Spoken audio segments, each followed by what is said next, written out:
Agile velocity is one of the most popular software development metric in the world. When used for an agile team's sprint capacity planning, it can be extremely powerful. But some people, some organizations, some teams use it for dangerous reasons, evil reasons. Let's talk about it. Velocity is one of the tools that the team uses to self-organize themselves. Basically, it's the average amount of work that a team can get done during a sprint. For example, if a team has delivered 120 story points in the past 3 sprints, story points is a popular measure of work. So 120 points past 3 sprints. How do you get the velocity? Quite simple. You take 120, you divide it by the number of sprints, you get 40. 40 is the velocity of a team. Velocity is also a great tool to use if you're using the Scrum framework. It helps the 3 roles of Scrum. First one, the development team. The development team can know exactly, let's say the development team, we are currently doing the sprint planning, they can know exactly how many work, stories, tasks to take in the next sprint, based on the current velocity of the team. Let's say the measure of work that you're using, story points. Example previously, 40 points. We already know, the team knows, based on empirical evidence, past data, experience, that the team usually does 40 story points per sprint.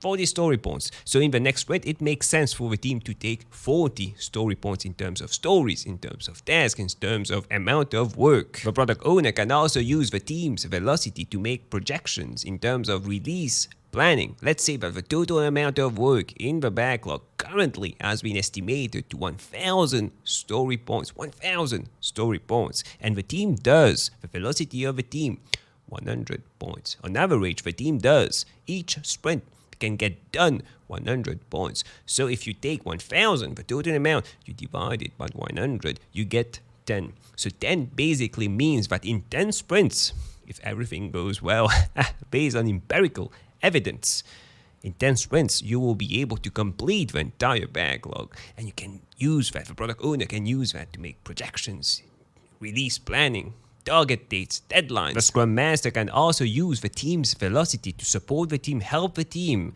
coach the team in becoming more productive, continuous improvement, increasing their velocity while still keeping that quality and value to the customer high. But unfortunately, velocity can also be used as an evil metric.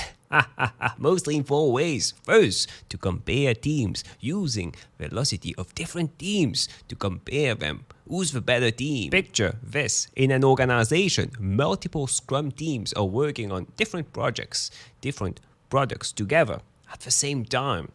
And all these teams are working in 2 weeks sprints and are using as measure of work story points. 2 week sprints, story points. I guarantee you, in this scenario, management, upper management, middle management, senior people in the organization at some point will ask all the Scrum Masters or the product owner for the velocity of their teams.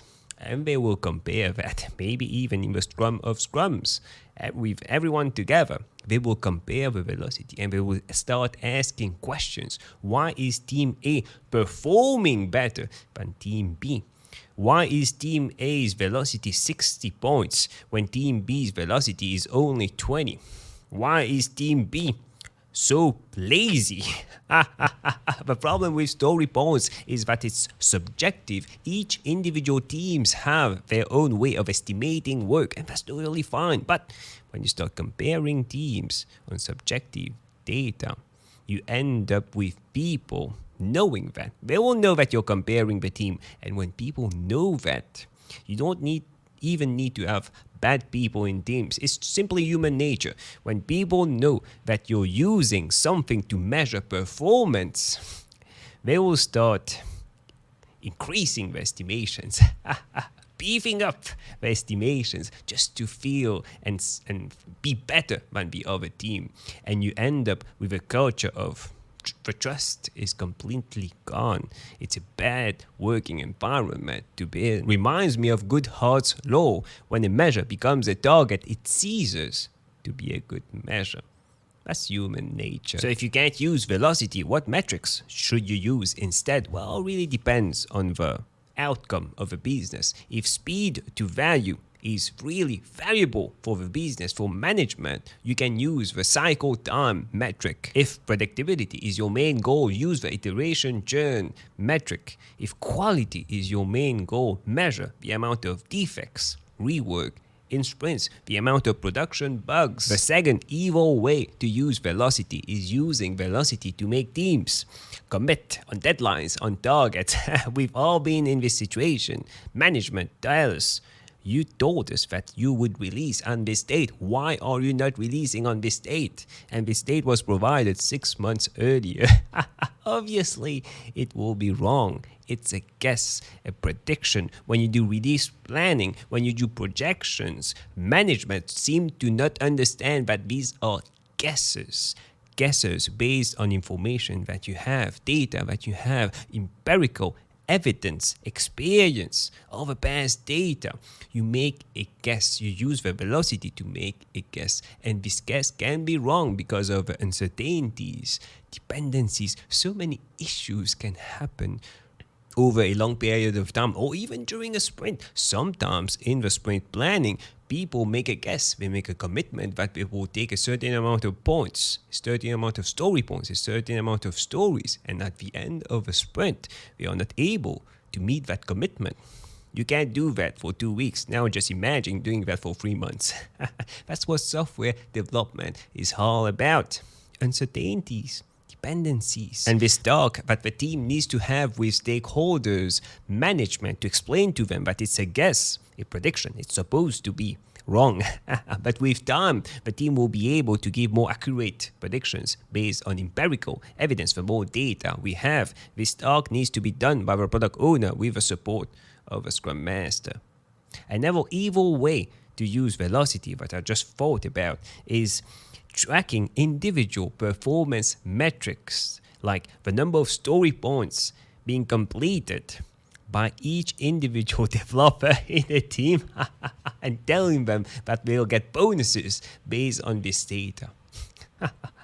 That's insane. That's insane. Just imagine we're comparing teams, and that's creating a bad working environment because estimations can be beefed up. People can lie on estimations. Now, we are also comparing individual people based on this subjective measure of work. Again, velocity is not an indication of how hard an individual or a team is working. Don't use velocity to measure performance. At the end of the day, why are we here? Why are we using Agile? Why are we using Scrum? To make people busy? To make people work faster? Or to deliver value? We want to please the customer. Value is the most important thing. Obviously, we can improve the process, optimize the process to deliver value faster. But if your focus is instead of on value, it's on delivery cranking out things faster, the value will take a hit. Quality will take a hit. Improvement, technical debt will increase. Improvement, learnings will decrease. Experiments will decrease. What kind of culture do you want to build in your organization? Velocity is a great tool, but when people start using it incorrectly, gaming the numbers, the team morale will take a hit, engagement will take a hit, and people start hiding data. Transparency, gone. And because transparency is gone, we can't inspect. And if we can't inspect, we can't adopt. And all the 3 pillars of Scrum, gone. Empiricism, gone. And without empiricism, Scrum fails.